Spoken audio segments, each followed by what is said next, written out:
Okay. It's okay.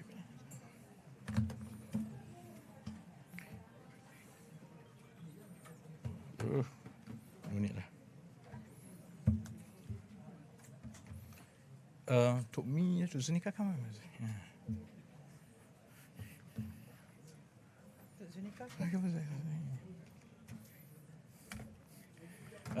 Someone is following the debate kan? Kan ada orang. Nanti ada orang kecil hati. Yang jot down, kan termeluh nanti kecil hati kata, oh mentang-mentang saya bercakap. Assalamualaikum warahmatullahi wabarakatuh. Salam sejahtera. Yang berhormat Datuk Anifah Jataib, Datuk Nazmi Tirun, Ketua Setiausaha Kementerian Ekonomi, Datuk Dr. Zunika Muhammad, Timbalan Kertas Kementerian Ekonomi, rakan-rakan media. Saya tidak berhasrat untuk baca panjang tentang kertas putih ini kerana saya ingat kertas putih ini boleh didapati dan sebahagian besar daripada ciri-ciri dan perkara-perkara yang menjadi asas kepada pertimbangan dasar gaji progresif telah pun saya jelaskan sedikit sebanyak dan pegawai saya boleh pastikan kertas putih ini dan juga ucapan tadi boleh dikongsi dengan pihak media. Cuma saya ingat oleh kerana pihak media tidak mempunyai kesempatan untuk bertanya terus daripada perdebatan, jadi lebih baik kalau masa sementara perbahasan itu berlaku, kalau ada perkara-perkara yang ingin ditanyakan khusus oleh pihak media mengenai dasar gaji progresif yang saya boleh jawab terus tanpa perlu menunggu perbahasan yang panjang dan penggulungan nanti. Ada soalan? Yes, Chester.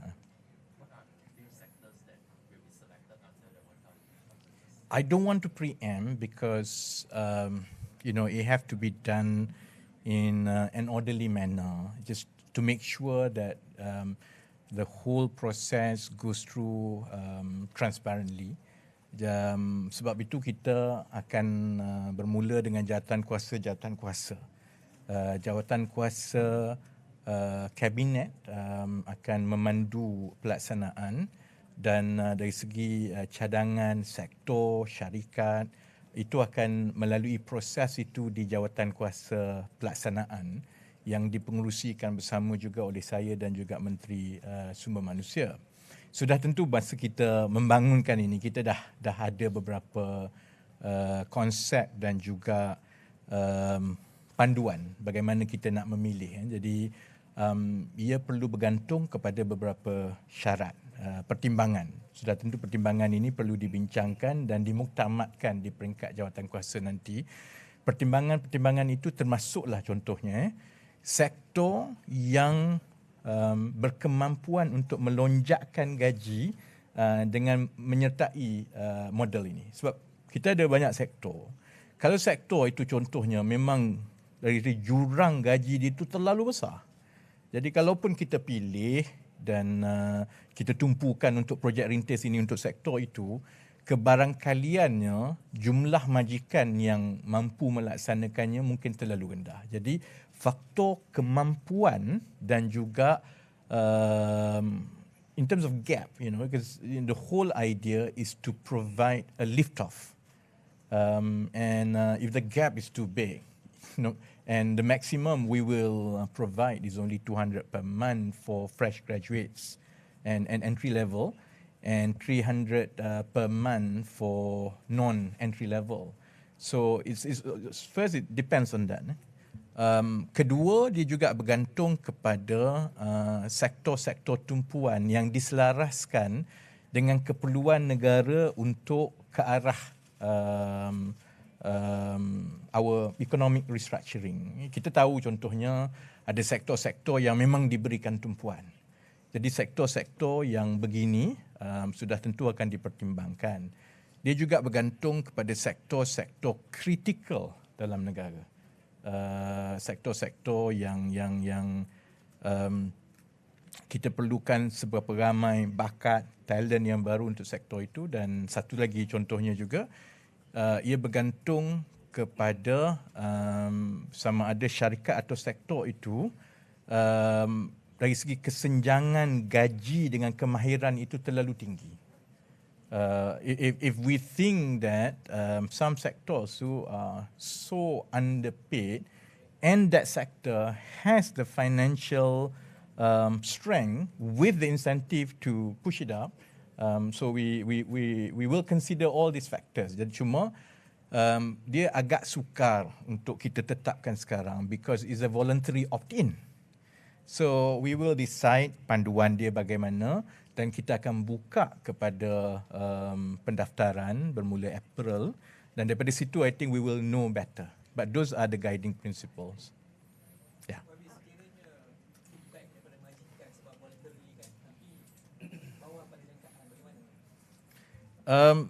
Saya sendiri majikan loh. Dan kita dah bercakap dengan MEF, kita dah bercakap dengan dewan-dewan industri dan sebagainya. Saya yakin sebenarnya majikan akan menyertai. Isu dia lebih kepada yang Chester tanya tadi. Oleh kerana dia voluntary opt-in and first come first served, jadi satu risiko yang kita perlu tangani ialah oversubscription. Terlalu banyak sangat syarikat ni sebenarnya nak menyertainya because kalau dalam sektor pekerjaan kan, pasaran bakat sekarang, isu utama kepada majikan dan syarikat dan perniagaan ialah untuk mendapatkan bakat yang betul-betul matching dengan kehendak mereka. Dan perbezaan gaji di antara syarikat teratas ni, MNC, syarikat besar ni dengan SME ataupun sesetengah JLC pun beza dia banyak. Jadi the cannibalization has been happening. Maksudnya majikan tambah yang SME, dah lah dia payah nak dapat pekerja. Dia dapat saja pekerja, dia latih 1 tahun, dia dah pergi cabut tempat lain. So this attrition ni sebenarnya adalah masalah utama kepada ekonomi negara kita. Jadi dengan dasar gaji progresif dan program sebegini, daripada maklum balas awal, daripada sesi libat urus, saya sebenarnya tidak bimbang dari segi penyertaan. Saya bimbang dari segi oversubscription. Jadi dia timbul soal yang dibawa, yang Chester tanya tadi, why them not me? Why the industry not me? Kan? So itu yang kita kena pastikan panduan itu dibuat dengan berhati-hati. Saya sebenarnya agak positif lah. I think daripada perbincangan kita, dia akan diterima baik oleh majikan-majikan. Might be similar to what Firdaus was asking. In the discussions with stakeholders, were there any pushbacks and how did you address that concern? Additionally, how much do you estimate this will roughly cost the government for the period of 12 months? I think when I and Kementerian Ekonomi, we started focusing on labour market reform, yeah. When we talk about labour market reform, obviously it's about pay, it's about upskilling. I have to admit that in the beginning, there was, to a certain extent, apprehension among employers because some of them are still grappling from minimum wage. It has really pushed up the cost. So they were concerned that another round of mandatory wage increase will remove their competitiveness. But we've sat down with them and we've taken everyone's view. Dan keputusan untuk buat voluntary opt-in ini bukan sebab pushback, ini bukan sebab lobby, or it's our personal belief that at this moment, if we were to make it mandatory, our economy cannot absorb it. Because 97% of the companies are micro SMEs.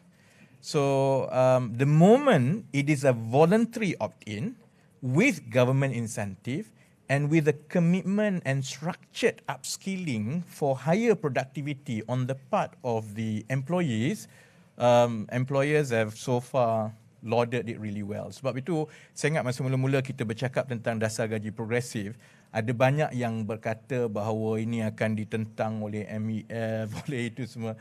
They actually support it. By and large, setakat ini, majikan-majikan menyokongnya.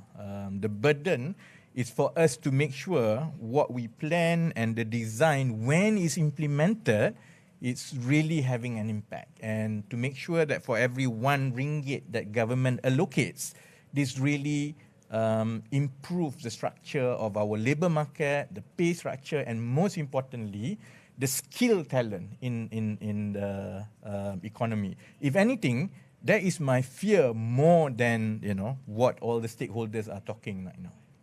And in terms of how much you think? How much is actually in Kertas Putih. We've put in simulations. Sebab itu the concept is that it really depends on how much government set aside every year. So that's why we will go through the dry run first for the first 1,000 companies, because it's not just about allocation. It's not even about the concept. It's about the teething operational problem once you implement. Because you're talking about tracking and making sure those who are in the scheme on the part of the employees actually went through the upskilling. So we have to make sure that all the upskilling and the right trainings are in place. And then we also want to make sure that the employers conform to the syarat.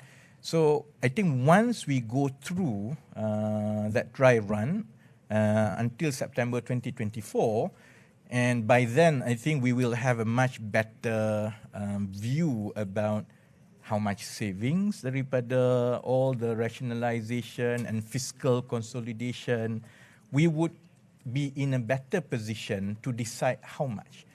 But the simulation is we've provided the government with a range of simulation.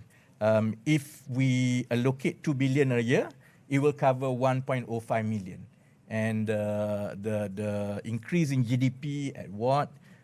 Increase in taxpayers, berapa banyak? So if you go to 3 billion, obviously that numbers, and then we will decide the allocation when the time comes. But let's make sure that the whole system and process are in place next year. Maybe last question sebelum ahli parlimen semua kecil hati. They are very touchy-feely, Okay, all right. Okay, all right.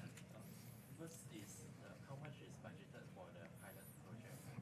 Second is how do we measure? Is it as long as they completed the training program that they are entitled, and then how do we measure the productivity gain? In terms of allocation for the project ring taste pilot project, we have to see when the how much it costs. We have to see when the registration opens and when the final selection of that 1,000 companies are done, because different companies actually have different numbers of employees. But on the back of the envelope calculation, so if you take 1,000 companies, and because these are small and medium, so on average, if you take that one company is 50 employees and you are looking at 200 ringgit per month for 1 year, 2004, you do all that maths. For 2024, it will cost about 20 to 30 million. And that allocation is already being set aside in Kementerian Ekonomi. So it will not cost us more than 30 million allocation. That's why I think it's very doable, and we want to do that first to see the feedback, and especially to resolve if there are any teething problems. See, that is the second question about how do we make sure, how does it work exactly? There are two components to it, right? First is on the salary. So salary, if a company qualifies for it because it meets all the requirement, and it increases the pay scale for entry level and non-entry level, so they will submit claims. The Jawatankuasa can decide whether is it going to be disbursed back on quarterly basis or 6 monthly basis. So, they pay, and then every 3 months they claim, and they will get their reimbursements. That helps their cash flow. Likewise, for annual increment, after a year, they will submit their payroll, and then claim, and then the agencies, and then, we have all the agencies working and connected, will be able to verify that they did actually pay. The annual pay rise, annual increment basically meets the syarat-syarat yang ditetapkan dalam panduan. So that's on the part of the employers. On the part of the employee, once they are into the program, personally they are also accountable for it, because for them to get this, say you are a fresh graduate, for them to get the 200 ringgit, and because of that your salary goes up by 200 ringgit or 300 ringgit, anything above that, maximum is 200 ringgit claim, they will have to go through certain training that the jawatan kuasa will decide and will impose for this particular sector at this level. We have to see what upskilling that is required, and that's where Kementerian Ekonomi and KSM really have to see at the big picture. How do we plan for their upskilling? They have to go through that. At the end of the year, all the records have to be completed. If they do not abide to their upskilling, then they are dropped out from the scheme. So they won't, and once you are out of the scheme as a person, obviously your employer said, sorry, you are not part of this scheme, and therefore your salary is like that, not like this. That's why we have to do the pilot test, because if you see the implementation, it does require a lot of work to put in all the tracking, to make sure that we can validate everything, and to put in the training and upskilling in place. And that includes, for example, how exactly do we measure productivity? Because it's just not in the best interest of the company that productivity goes up. It's also in the best interest of government to validate and satisfy ourselves that this program with this kind of allocation actually does yield better productivity. And I think once the numbers are there, all the systems are there, it will allow us to decide better from year to year. So there's a lot of work to be done in the next 6 months to put all this in place. But I think you roughly get the idea how it will happen. Yeah. Sorry, just to confirm, will foreign talents be... No, it's only Malaysian. No foreign talents, no MNCs, no big companies. The focus is on those groups that are now most disadvantaged with the current labour market. And that is usually in between 1,500 to 5,000 ringgit, SMEs, and they are either entry-level graduate or non-graduate or semi-skill. Okay? Thank you very much. Rafizi dia nak bercakap. Nanti dia kecil hati.